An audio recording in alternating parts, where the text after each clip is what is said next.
क्या आप जानते हैं ये है एक ड्रम। आमतौर पर ऐसे ड्रमों का इस्तेमाल लोग अपने घरों में गेहूं, चावल, ऐसे अनाज वगैरह रखने के लिए करते हैं। कई लोग तो पानी की टंकी के रूप में भी इस्तेमाल करते हैं। ऐसे ही कुछ ना कुछ स्टोर करने के लिए इसको अपने घरों में रखा जाता है। मगर अब इसमें एक ऐसी चीज रखी गई जो सच में दिमाग को चकरा देने वाली है। पुलिस ने इस घर से एक ड्रम बरामद किया जो इतना भारी भरकम था कि इसको कोई हिला भी नहीं पा रहा था। इसके अंदर सीमेंट जमा कर रखा गया था, साथ में कुछ और भी था। पहले तो पुलिस ने कुछ कर्मचारियों को बुलाकर वहीं पर इसे तोड़ने की कोशिश की, मगर ये नाकाम रहे। फिर इसको जैसे तैसे ट्रांसपोर्ट करके उठाकर मॉर्चरी ले जाते हैं और मैकेनिक को बुलाकर बड़ी बड़ी मशीनों को लाकर इसको तोड़ना शुरू किया जाता है। आज हम बात करेंगे एक ऐसी घटना के बारे में जो अपने आप में इतने ट्विस्ट एंड टर्न्स वाली है कि इस पर कोई मूवी या वेब सीरीज बन सकती है। वारदात को अंजाम देने के लिए सब कुछ किया जाता है, सारी प्लानिंग की जाती है। फिर पता चला कि जिस चीज को पाने के लिए सारा षड्यंत्र रचा गया वो चीज एग्जिस्ट ही नहीं करता, वो कभी था ही नहीं। नमस्कार दोस्तों, तो क्या हाल चाल है आपके। आज हम बात करने वाले हैं मेरठ के मुस्कान सौरभ केस के बारे में। इस घटना की शुरुआत होती है उत्तर प्रदेश के मेरठ डिस्ट्रिक्ट में आने वाले ब्रह्मपुरी नामक इलाके से। यही इंदिरा नगर लोकेलिटी में ये घर मौजूद है, जिसमें एक छोटी सी फैमिली रहा करती थी। इसमें थे सौरभ राजपूत, इनकी पत्नी मुस्कान रस्तोगी और इनकी एक बेटी जो लगभग 6 साल की थी। वैसे तो सौरभ जॉब के सिलसिले में लंदन में रहा करते थे, वहाँ किसी बेकरी में काम करते थे। इधर इनकी पत्नी मुस्कान और बेटी इस किराए के मकान में अकेले रहा करती थी। कुछ गली दूर ही मुस्कान का मायका भी था। इसी इलाके में सौरभ का भी घर था, लेकिन ये अपने परिवार के साथ वहां पर नहीं रहते थे, बल्कि अलग रहते थे, क्योंकि इनकी पत्नी का ससुराल में नहीं बनता था। अब समय आता है फरवरी 2025 का। इन दिनों सौरभ लंदन में थे। ये करीब 2 सालों से वहां पर थे, परिवार से दूर। अब इन्होंने सोचा कि काफी समय बीत चुका है, कुछ दिनों की छुट्टी लेकर परिवार के पास जाना चाहिए। फरवरी महीने में इसीलिए विचार आया क्योंकि 25 फरवरी को पत्नी मुस्कान का बर्थडे था, 28 फरवरी को बेटी का भी बर्थडे था। ये सही समय था इंडिया वापस आने का, घर आने का। साथ में परिवार के साथ बर्थडे सेलिब्रेट करेंगे। 24 फरवरी 2025 को सौरभ इंग्लैंड से इंडिया आते हैं। 25 फरवरी को इन्होंने अपनी पत्नी का बर्थडे सेलिब्रेट किया। इन दिनों न्यूज मीडिया में एक वीडियो भी वायरल जा रहा है, जिसमें सौरभ, मुस्कान और इनकी बेटी तीनों डांस करते हुए दिख रहे हैं। कुछ मीडिया रिपोर्ट्स के अनुसार मुस्कान के नाना जी एक ज्योतिषी थे और ब्रह्मपुरी के गौरीपुरा इलाके में रहा करते थे। ये बात 2016 के दिनों की है। अक्सर मुस्कान अपने नाना जी के घर पर आया करती थी। चूंकि नाना जी एक ज्योतिषी थे तो लोग भी इनसे मिलने के लिए आया करते थे। इसमें सौरभ की माँ भी थी, जो कुछ न कुछ सलाह के लिए बेटे को लेकर आती थी। ऐसे ही सौरभ और मुस्कान की मुलाकात होती है 2016 में। उन दिनों सौरभ मर्चेंट नेवी में काम करते थे। सौरभ के पिताजी एक रिटायर्ड पेट्रोलियम कर्मचारी थे। घर में सौरभ के बड़े भाई, बहन सभी लोग थे। ये भरा पूरा परिवार था। इनके घर में किसी भी चीज की कमी नहीं थी। इनके पास करोड़ों की संपत्ति थी। बच्चे भी अच्छी खासी जॉब करते थे। वहीं मुस्कान 9वीं फेल थी। फेल होने के बाद इसने पढ़ाई लिखाई भी छोड़ दी। वैसे इसको मॉडलिंग, एक्टिंग वगैरह का भी शौक था। इसके पिताजी की ज्वेलरी की दुकान है जो घर के बाहरी हिस्से में मौजूद है। घर में माता पिता के अलावा भाई बहन भी थे। भाई पिता के काम में हाथ बटाते थे। तो 2016 में मुस्कान और सौरभ मिलते हैं। इन्हें एक दूसरे से प्यार होता है। बात शादी तक पहुंच जाती है। जब दोनों ने अपने अपने घरों में एक दूसरे के बारे में बताया तो कोई भी इनके रिश्ते को स्वीकार नहीं करता है। इन्होंने घर वालों को मनाने का बहुत प्रयास किया, लेकिन कोई नहीं मानता। इसके बाद ये खुद ही घर से भागकर कोर्ट मैरिज कर लेते हैं। चूंकि इन्होंने घर वालों की मर्जी के खिलाफ शादी की थी, इसीलिए वो लोग इनसे बहुत गुस्सा भी थे। लेकिन धीरे धीरे मुस्कान के घर वाले दामाद को स्वीकार कर लेते हैं, मगर सौरभ का परिवार मुस्कान को बहू के रूप में स्वीकार नहीं करता। फिर भी पति पत्नी सौरभ के घर पर ही रहते थे। सौरभ तो मर्चेंट नेवी में काम करते थे, जिसके चलते इनको लंबे लंबे वक्त के लिए घर से बाहर रहना पड़ता था। साल भर में कुछ ही महीनों के लिए छुट्टी मिल पाती थी। इसके चलते सौरभ अपनी पत्नी को भी समय नहीं दे पा रहे थे। फिर इन्होंने अपनी पत्नी के साथ समय बिताने के लिए मर्चेंट नेवी की जॉब छोड़ दी और घर पर बैठ गए। एक तो घर वाले शादी की बात को लेकर नाराज थे, ऊपर से ये नौकरी छोड़कर घर में बैठ गया। इसके चलते वो लोग और भी गुस्सा होते हैं। मुस्कान की तो ऑलरेडी अपने ससुराल में नहीं बनती थी। किसी न किसी बात को लेकर बहस हो जाता था। बात बात पर वो झगड़ा करती, देर से उठती थी, किसी भी काम में परिवार का हाथ नहीं बटाती, अपनी मर्जी से रहती थी। अब सौरभ का भी अपने परिवार से बहस हो जाता है, कहासुनी हो जाती है। बात इतना बढ़ा कि सौरभ अपनी पत्नी को लेकर घर छोड़कर चले जाते हैं। ये पास में ही इंदिरा नगर में किराए का मकान लेकर रहने लगे। कुछ मीडिया रिपोर्ट्स के अनुसार परिवार ने परेशान होकर इन्हें बेदखल कर दिया था। आगे 2019 में सौरभ और मुस्कान की जिंदगी में खुशियां आती हैं। घर में बेटी का जन्म हुआ। इधर सौरभ का मुस्कान के परिवार से रिश्ते अच्छे थे। बेटी के जन्म के बाद खुद के परिवार से भी रिश्ते सुधरने लगे। सौरभ अपने भाई बहन, माँ सबसे फोन पर बातचीत करते थे, लेकिन बहू का उनसे कोई खास मतलब नहीं था। खैर, इधर करंट टाइम की बात करें तो सौरभ ने 25 फरवरी को अपनी पत्नी का और 28 फरवरी को अपनी बेटी का धूमधाम से बर्थडे सेलिब्रेट किया। वैसे मुस्कान घर में खाना वगैरह नहीं पकाती थी, ऑनलाइन ऑर्डर करके मंगाती थी। कुछ पड़ोसियों ने न्यूज मीडिया को यह बात बताया था कि दिन में 5-6 बार फूड डिलीवरी वाला आता था। जब सौरभ लंदन से घर लौट आए तो ये रोज शाम को अपने मेन घर पर जाते थे और वहां से डिनर लेकर आते थे अपने किराए वाले घर पर। दिन में तो बाहर से मंगाकर खाते थे, लेकिन रात में घर का खाना खाते हैं। इन दिनों बेटी भी स्कूल में पढ़ रही थी, उसका एग्जाम चल रहा था, तो सौरभ डेली शाम को अपने घर पर जाते थे और भोजन लेकर आते थे। मार्च 2025 में भी 1 मार्च, 2 मार्च, 3 मार्च को खाना लेने के लिए घर पर जाते हैं। पर 3 मार्च आखिरी तारीख थी जब ये अपने घर पर गए थे और लोगों ने इन्हें जीवित देखा था। 3 मार्च को बेटी का एग्जाम था। मुस्कान ने उसको स्कूल में ले जाकर एग्जाम दिलवाया और फिर अपने मायके में ले जाकर छोड़ देती है। ये बात भी नॉर्मल हो चुका था। अक्सर ही मुस्कान अपनी बेटी को नानी के घर पर ले जाकर छोड़ देती थी। नाना नानी उसका ध्यान रखते थे, मगर इस बार जब मुस्कान इसे अपने घर पर लेकर आई तो माता पिता थोड़े हैरान होते हैं। इन्होंने पूछा कि इसका एग्जाम चल रहा है, फिर यहाँ पर लाकर क्यों छोड़ रही हो। मुस्कान कहती है कि इसका अपने पति के साथ वेकेशन पर जाने का प्लान है, ये शिमला जा रही है, मगर ये बच्चे के एग्जाम के बीच में कैसे जा सकती है। इस पर मुस्कान ने कहा कि कोई दिक्कत की बात नहीं है, इसने स्कूल में बात कर रखा है, जब ये लोग लौटेंगे तो एग्जाम दिलवा देगी। इधर मुस्कान ने अपने घर वालों को कम से कम बता तो दिया था कि घूमने जा रहे हैं, लेकिन सौरभ ने ऐसा कुछ भी अपने घर वालों को नहीं बताया। 4 मार्च को उसकी माँ खाना पकाकर पैक करके वेट कर रही थी कि बेटा आएगा और खाना ले जाएगा। काफी देर वेट करने के बाद भी जब वो नहीं आया तो माँ ने उसको कॉल किया, मगर वो फोन नहीं उठाता है। लेकिन थोड़ी देर के बाद सौरभ अपने बड़े भाई के व्हाट्सएप पर मैसेज करता है, जिसमें लिखा कि आज ये खाना लेने के लिए नहीं आ पाएगा, ये बाहर है। 4 मार्च का दिन ऐसे ही बीत जाता है। 5 मार्च से सौरभ अपने फोन में व्हाट्सएप स्टेटस लगाने लगा। जहां पर भी ये घूमने के लिए जा रहा था, यानी शिमला का, जहां पर ये होटल में रुकता था, उसकी फोटोज पोस्ट करता, स्टेटस लगाता। इसको देखकर सौरभ के घर वालों को शुरू में तो अजीब नहीं लगता है और न ही मुस्कान के घर वालों को लगा। सोचा कि दोनों घूम फिर रहे हैं, समय बिता रहे हैं। काफी समय के बाद सौरभ विदेश से आया है तो साथ में टाइम स्पेंड कर रहे हैं। इसी बीच सौरभ अपने घर पर भाई बहन से भी चैट कर रहा था, बात कर रहा था, जिसमें अगर वो हालचाल पूछते तो जवाब देता टेक्स्ट के रूप में। वेकेशन के बारे में बात होती। इससे पूछा गया कि होली पर घर आना है या नहीं। सौरभ मना कर देता है, अभी तो घूम रहा है, कैसे आएगा। इसमें सौरभ के घर वाले एक और चीज नोटिस करते हैं। ये अपने व्हाट्सएप पर जितने भी फोटोज लोगों को भेजता था, स्टेटस लगाता था, उसमें कहीं भी इसकी फोटोज वगैरह नहीं थी और न इसकी पत्नी की थी। बस वो पहाड़ियों की, वादियों की, होटल्स की फोटोज लगा रहा था। आमतौर पर जब लोग घूमने के लिए जाते हैं तो खुद का भी फोटोज पोस्ट करते हैं, लोगों को दिखाते हैं, भेजते हैं, पर यहाँ पर सौरभ ऐसा नहीं कर रहा था। एक और चीज था कि जब लोग सौरभ को वॉइस कॉल करने का ट्राई करते थे तो वो फोन नहीं उठाता, कोई ना कोई बहाना बना देता, कहता कि पार्टी में है जहां पर बहुत शोर हो रहा है, आवाज नहीं आएगी। कभी कुछ और बहाना बना देता, मगर ये लगातार व्हाट्सएप मैसेज कर रहा था, लोगों को रिप्लाई दे रहा था। इन्हीं सब चीजों में धीरे धीरे कई दिन बीत जाते हैं। 5 मार्च को ये लोग घूमने के लिए निकले थे। अब 17 मार्च को मुस्कान अपनी माँ को कॉल करती है। दरअसल मुस्कान और उसके पति सौरभ के पैसे खत्म हो गए थे। मुस्कान के पास सौरभ का एटीएम कार्ड तो था, लेकिन वो काम नहीं कर रहा था। सौरभ के खाते में करीब 6 लाख रुपए भी थे। मुस्कान अपनी माँ से कॉल करके कहती है कि सौरभ के अकाउंट से पैसे नहीं निकल रहे हैं, ये क्या करे। ये सुनकर मुस्कान की माँ को थोड़ी हैरानी हुई। कहा कि सौरभ तो तुम्हारे साथ घूम रहा है, फिर तुम इनसे क्यों पूछ रही हो, डायरेक्ट उसी से पूछ लेती। माँ को इसकी बातों से थोड़ा अजीब भी लग रहा था, ये किसी चीज को लेकर चिंतित थी, अजीब तरह से बात कर रही थी। खैर थोड़ी बहुत बातचीत होने के बाद फोन कट जाता है। इसी 17 मार्च की रात के करीब 10 बजे तक मुस्कान अपने किराए वाले मकान में वापस लौट आई, लेकिन सौरभ इसके साथ नहीं था। अब अगले दिन 18 मार्च की दोपहर 12 बजे मुस्कान अपने मायके में वीडियो कॉल करती है। कहा कि बेटी से बात करा दो, उसको देखे बहुत दिन हो गए हैं। जब ही अपनी बेटी से वीडियो कॉल पर बातचीत कर रही थी तभी इसकी माँ ने इसका चेहरा देखा। चेहरा बदला बदला लग रहा है। माँ ने मुस्कान से पूछा भी कि हुआ क्या। ये कहती है कि घर पर आकर बताएगी। अब शाम के 4 बजे मुस्कान अपने मायके पहुंचती है। इधर बच्ची अपनी माँ को देखकर खुश हुई, लेकिन पापा कहाँ पर हैं। परिवार के लोग भी इससे पूछते हैं कि दामाद कहाँ हैं। अब मुस्कान अपने माता पिता को एक कहानी सुनाती है। ये 3 मार्च और 4 मार्च के दरमियानी रात की बात है। इनके किराए के मकान में सौरभ की बहन, जीजाजी और बड़े भाई आए। उस समय ये दोनों सो रहे थे।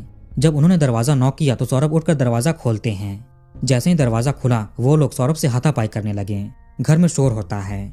ये भी नींद से जग जाती है और देखने के लिए गई। इसने अपनी आंखों से सामने का सारा दृश्य देखा। सौरभ के परिवार ने उसका कत्ल कर दिया। इसके बाद वो लोग ही इसे लेकर शिमला जाते हैं और वहां पर सौरभ के फोन से फोटोज पोस्ट कराया, स्टेटस लगवाया। ताकि वो जीवित लगे, ठीक ठाक लगे।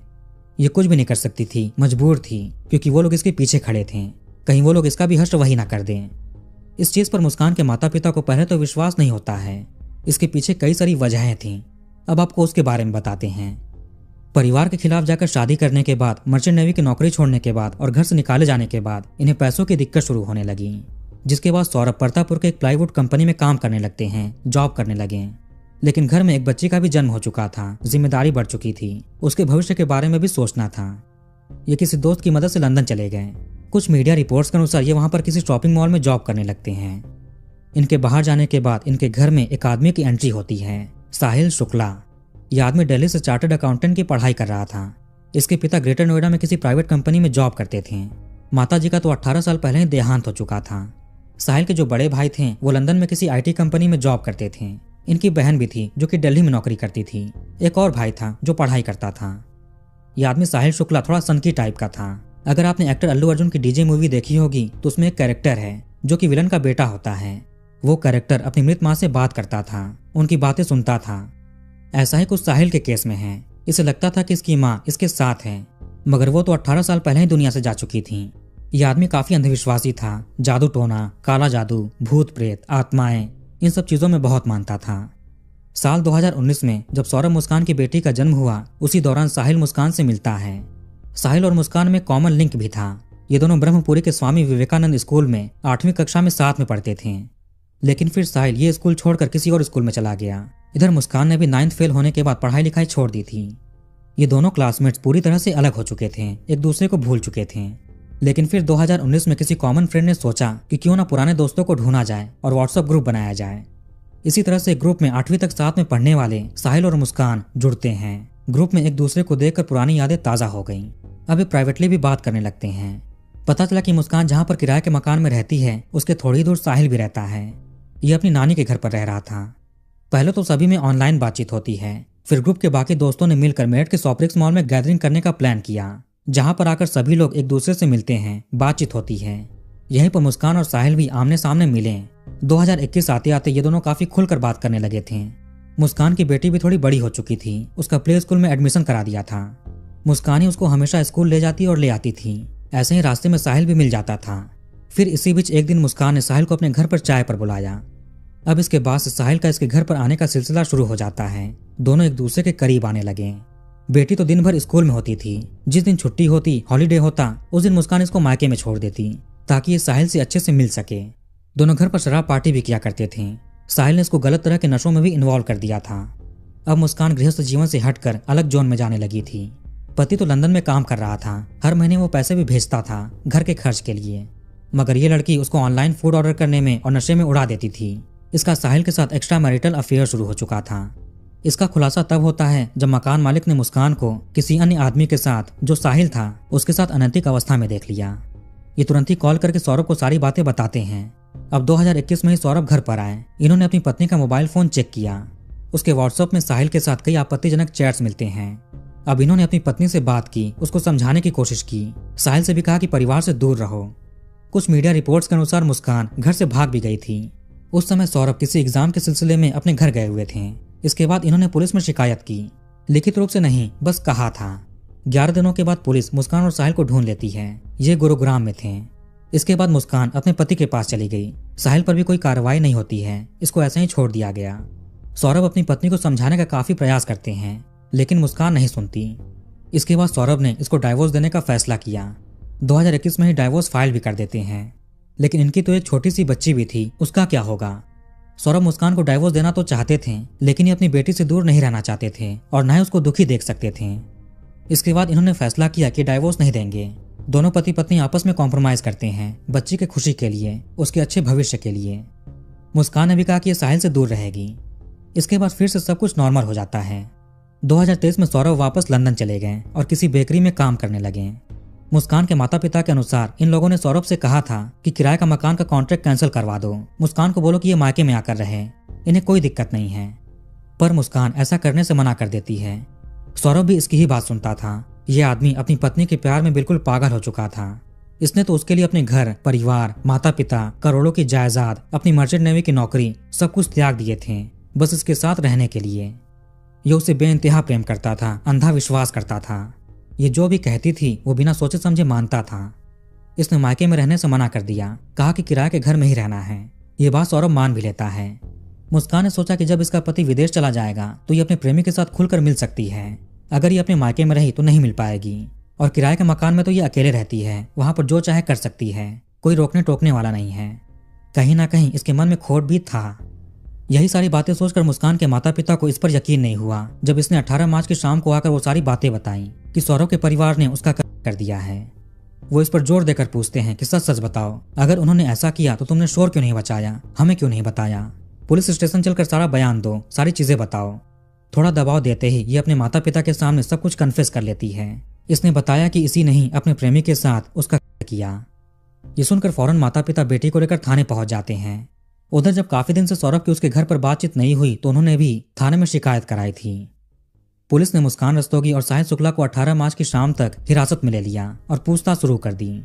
अब ये दोनों पूरी कहानी सुनाते हैं। सौरभ के 2023 में लंदन जाने के बाद साहिल और मुस्कान फिर से मिलने लगे। इनमें नजदीकी संबंध शुरू हो जाता है। ये दोनों मिलकर गलत तरह के नशे भी करते थे। साहिल ने इससे कहा कि अगर सौरभ साथ रहा तो हमें इस तरह से मिलने नहीं देगा जैसे मिलते हैं। जब मुस्कान साहिल के करीब आई तो उसको साहिल की एक कमजोरी पता चलती है। ये आदमी अपनी मृत माँ से बात करता था, अंधविश्वासी था, भूत प्रेत आत्माओं पर भरोसा करता था। साहिल ने एक सोशल मीडिया ऐप स्नैपचैट पर एक अकाउंट भी बना रखा था जिसमें ये खुद को मैसेज लिखता था और खुद ही सोचता था कि ये मैसेज इसकी माताजी ने भेजा है। जो भी वो कहना चाहती हैं मैसेज के रूप में बोल रही हैं। सोचता है कि ये माँ का संदेश है, इसका पालन करना चाहिए। यही सब चीजें मुस्कान को पता चल जाती हैं। अब इसने साहिल के दिमाग के साथ एक खेल खेलना शुरू किया। ये अपने भाई के नंबर से स्नैपचैट अकाउंट बनाती है और साहिल के उस अकाउंट पर मैसेज करने लगी जिस पर वो अपनी माँ से बात करने का अंधविश्वास करता था। मुस्कान इसको इसकी माँ बनकर मैसेज करने लगी। इसने साहिल को विश्वास दिलाया कि इसकी माँ स्वर्ग से धरती पर आ चुकी हैं और फोन में बात कर रही हैं मैसेज के रूप में। मुस्कान को जो भी काम करवाना होता था साहिल से ये उसको माँ बनकर मैसेज भेजती और ये आदमी बिना सोचे समझे उसको मानता था। अगर मुस्कान चाहती तो ये सब नहीं करती और शांति से जीवन बिता सकती थी। अपने पति पर, बेटी पर फोकस करती, परिवार पर फोकस करती। लेकिन इसने घिनौना रास्ता चुना। ये साहिल को माँ के रूप में मैसेज करके कहती कि मुस्कान अच्छी लड़की है, तुम उसको धोखा मत देना, उसका ध्यान रखना, उसकी बातें सुनना। साहिल को लगता था कि इसकी माँ को मुस्कान पसंद है, माँ इसके भले के लिए ऐसा बोल रही हैं। अगर मुस्कान इसकी लाइफ में आई तो खूब तरक्की होगी। ये लड़की अपनी खुद की माँ और भाई का भी अकाउंट बनाकर उसको मैसेज करती थी। ये विश्वास दिलाती कि इन्हें भी सब कुछ पता है, इन्हें भी इस रिश्ते से कोई आपत्ति नहीं है। इन्हीं सब चीजों से साहिल गुमराह होने लगा। ये तो पहले से ही अंधविश्वासी था, ऊपर से नशे भी करता था, तो इसका दिमाग कितना चलता होगा आप सोच सकते हैं। इसने पूरी तरह से ठान लिया कि किसी भी हालत में मुस्कान इसको चाहिए। वैसे मुस्कान ही अपने पति को रास्ते से हटाने के बाद साहिल से की थी। साहिल को भी लगने लगा कि इनका एक होने के लिए सौरभ का वध होना जरूरी है। इसने कत्ल के बजाय वध शब्द का यूज किया। मुस्कान और साहिल नवंबर 2024 से ही प्लान करना शुरू कर दिए थे। पहले सोचा कि नींद की दवा देकर उसको सुलाएंगे और चाकू से हमेशा के लिए सुला देंगे, फिर जमीन में दफन कर देंगे। ये दोनों दफन करने के तरीके के बारे में दोस्तों से पूछते भी हैं ग्रुप में, लेकिन ये थोड़ा घुमा कर पूछते हैं। पहले कहा कि इनके पास पूजा की कुछ सामग्री है, उसको कहाँ पर दफन करें। दो सारी प्रक्रिया बताते हैं। अब पूछते कि थोड़ा ज्यादा सामान है, गड्ढा कितना खोदना पड़ेगा। फिर लास्ट में पूछते हैं कि 100 दफनाने के लिए कितना बड़ा गड्ढा खोदना पड़ेगा। इनकी बातें सुनकर दोस्त भी चकित रह जाते हैं, कहते हैं कि ऐसे क्यों बात कर रहे हो। आगे दोनों ने दफनाने वाला प्लान कैंसिल कर दिया। अब ये दूसरी तरकीब सोचने लगे। इसी दौरान ये गूगल पर भी नींद की दवाओं के बारे में और भी कई चीजों के बारे में सर्च कर रहे थे। फरवरी 2025 में सौरभ ने मुस्कान को कॉल करके बताया कि इंडिया आने वाला है, साथ में बर्थडे सेलिब्रेट करेंगे तुम्हारा और बेटी का, और होली मनाएंगे। ये बात मुस्कान साहिल को बताती है। दोनों ने सोचा कि ये अच्छा टाइम होगा। इसके बाद मुस्कान ने नींद की दवा का इंतजाम किया। इसमें भी अलग तरह की तरकीब लगाई। ये ब्रह्मपुरी में ही एक डॉक्टर के क्लिनिक जाती है। कहा कि इसको घबराहट होती है, चिंता होती है, अजीब अजीब ख्याल आते हैं, जिस वजह से कुछ काम भी नहीं हो पाता, कई दिनों से सो नहीं पाई है। अब डॉक्टर ने इसको पर्ची पर कुछ दवाएं लिख कर दी। कहा कि मेडिकल स्टोर से खरीद लेना। ये महिला पर्ची लेकर वापस घर पर आती है। गूगल पर फिर से नींद की दवाओं के बारे में सर्च किया। उसमें से एक दवा का नाम ये खुद पर्ची पर लिखती है, डॉक्टर की हैंडराइटिंग में। फिर ये मेडिकल स्टोर पर गई और सारी दवाएं ली, जिसमें नींद की दवा भी थी। ऐसे मेडिकल स्टोर वाले को भी कोई शक नहीं होता है। सोचा कि डॉक्टर ने प्रिस्क्राइब किया है, पर्ची दिया है, जिसको पढ़कर इसने दवा दी। अगर ये डायरेक्ट मेडिकल स्टोर पर जाकर दवा लेती तो शक हो सकता था, इसीलिए इसने डॉक्टर की पर्ची का यूज किया। इसके बाद ये 22 फरवरी को शारदा रोड मार्केट जाती है। वहां से 800 रुपए में 2 बड़े बड़े चाकू खरीदे। दुकानदार ने इससे पूछा भी कि आमतौर पर ऐसे चाकू घरों में यूज नहीं होते, आपको क्यों चाहिए। इसने कहा कि चिकन पकाना है, इसको छोटे पीसेस पसंद हैं। प्लान में था कि मुस्कान के बर्थडे वाले दिन ही यानी 25 फरवरी को सौरभ का काम तमाम करेंगे। पार्टी के दौरान शराब में नींद की दवा मिलाकर सौरभ को बेहोश करेंगे, मगर उस दिन सौरभ वो पीता ही नहीं है। प्लान फेल हो गया। अब ये 3 मार्च का दिन चुनते हैं। इस दिन बेटी का एग्जाम था। एग्जाम के बाद बेटी को मुस्कान उसके नानी के घर पर छोड़ देती है। कहा कि अपने पति के साथ घूमने जाने वाली है। इसी दिन रात में सौरभ हमेशा की तरह अपने घर से खाना लेकर आते हैं। आज के दिन इनका फेवरेट भोजन था कोफ्ता। सौरभ ने उसको लाकर मुस्कान को दिया और कहा कि परोस दो थाली में। इसी कोफ्ते में मुस्कान दवा मिला देती है, जिसे सौरभ खाते हैं और 9:30 बजे तक सो जाते हैं। मुस्कान कुछ घंटे और वेट करती है ताकि दवा अच्छे से असर करे। फिर उसने 11-12 बजे के बीच साहिल को कॉल करके घर पर बुलाया। 1 बजे के आसपास वो आता है। बेडरूम में सौरभ सो रहा था। साहिल ने मुस्कान से कहा कि किचन से वो चाकू लेकर आओ जो कि खरीद कर लाई थी। इसने आगे कहा कि पत्नी ही पति का वध करेगी, लेकिन मुस्कान की हिम्मत नहीं हो रही थी। साहिल ने उसको तरीका बताया। चाकू पकड़ाया, उसके हाथ पर अपना हाथ रखता है और सीने पर 3-4 बार लगा दिया।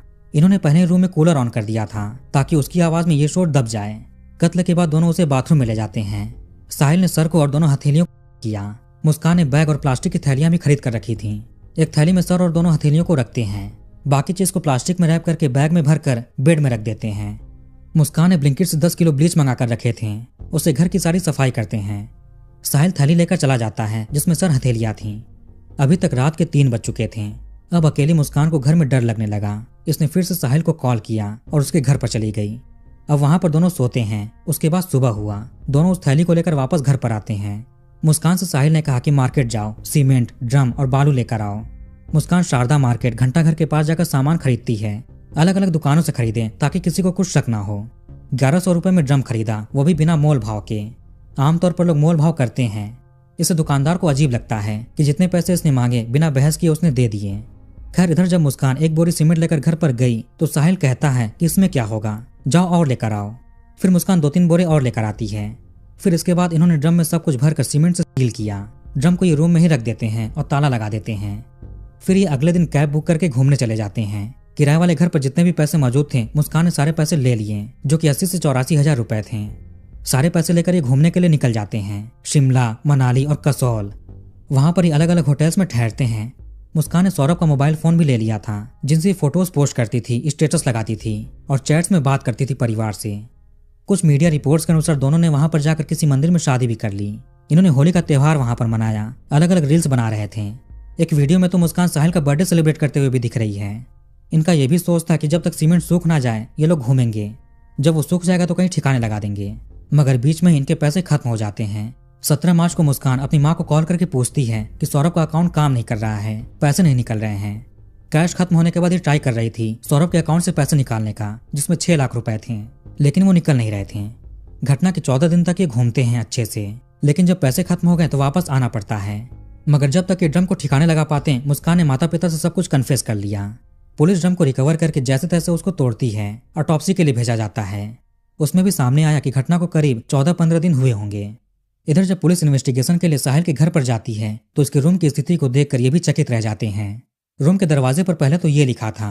दरवाजा खुलते ही सामने एक दीवार है जहां पर भगवान शिव जी के आदि योगी रूप का चित्र बना हुआ है। साथ साथ कई और भी अलग अलग चित्र बने हुए हैं। यहाँ पर काला जादू वाले शैतानी चित्र भी बने हुए थे। सौरभ और उसकी माँ की तस्वीर भी वहां पर थी। सारी चीजों को देखकर लगा कि साहिल जरूर काले जादू में इन्वॉल्व है, कुछ तो ये करता है। यह भी खबरें आ रही हैं कि ये आदमी सर और हथेली को यहाँ पर इसलिए लाया था ताकि काला जादू के महाराज को खुश कर सके। सर से वो खुश होंगे। हथेली को इसलिए अलग किया ताकि किस्मत की लकीरें मिटा सके, इस पर पाप ना आए। एक और चीज सामने आता है कि मुस्कान साहिल को पसंद तो करती थी, मगर ये शादी नहीं करना चाहती थी। इसको बस साथ रहना पसंद था, बाकी कोई चीज नहीं थी। लेकिन इधर साहिल ने वो सब कुछ इससे शादी करने के लिए ही किया था। मुस्कान के माता पिता का कहना है कि वो लड़का बेटी को नशे का आदी बना चुका था। अगर साहिल से दूर होती तो नशे कैसे कर पाती, इसीलिए मुस्कान उसके साथ रहना चाहती थी। उसको लत लग चुका था। स्नैपचैट पर साहिल की माँ के रूप में बात करती थी ताकि साहिल इसको छोड़े ना, हमेशा साथ रहे। इसने जो भी किया वो नशे के लिए किया और साहिल ने जो किया वो उसको पाने के लिए किया। मुस्कान के घर वालों का यह भी कहना है कि वो अपनी बेटी को कभी माफ नहीं करेंगे। इनका दामाद बेटे के समान था, वो उसके न्याय के लिए लड़ेंगे। दोनों आरोपियों को जीने का कोई अधिकार नहीं है, उन्हें कैपिटल पनिशमेंट मिलना चाहिए। सौरभ के घर वालों का कहना था कि इसमें मुस्कान के परिवार के लोग भी शामिल हैं। सौरभ अच्छे खासे पैसे कमाता था जो उनको देता था। उसने हाल के समय में अपनी माँ के अकाउंट में भी 2-3 लाख रुपए भेजे थे, लेकिन मुस्कान के प्यार में तो बिल्कुल पागल हो चुका था, तो उस पर कितने पैसे उड़ाता होगा। सौरभ की माँ ने मुस्कान के परिवार पर भी आरोप लगाया, वो लोग भी इसमें इन्वॉल्व हैं। वरना ये लड़की बिना किसी फैमिली सपोर्ट के इतना बड़ा काम कैसे कर सकती है। सौरभ इनसे अपने पैसे वापस मांग रहा होगा, इसलिए उसको रास्ते से हटा दिया।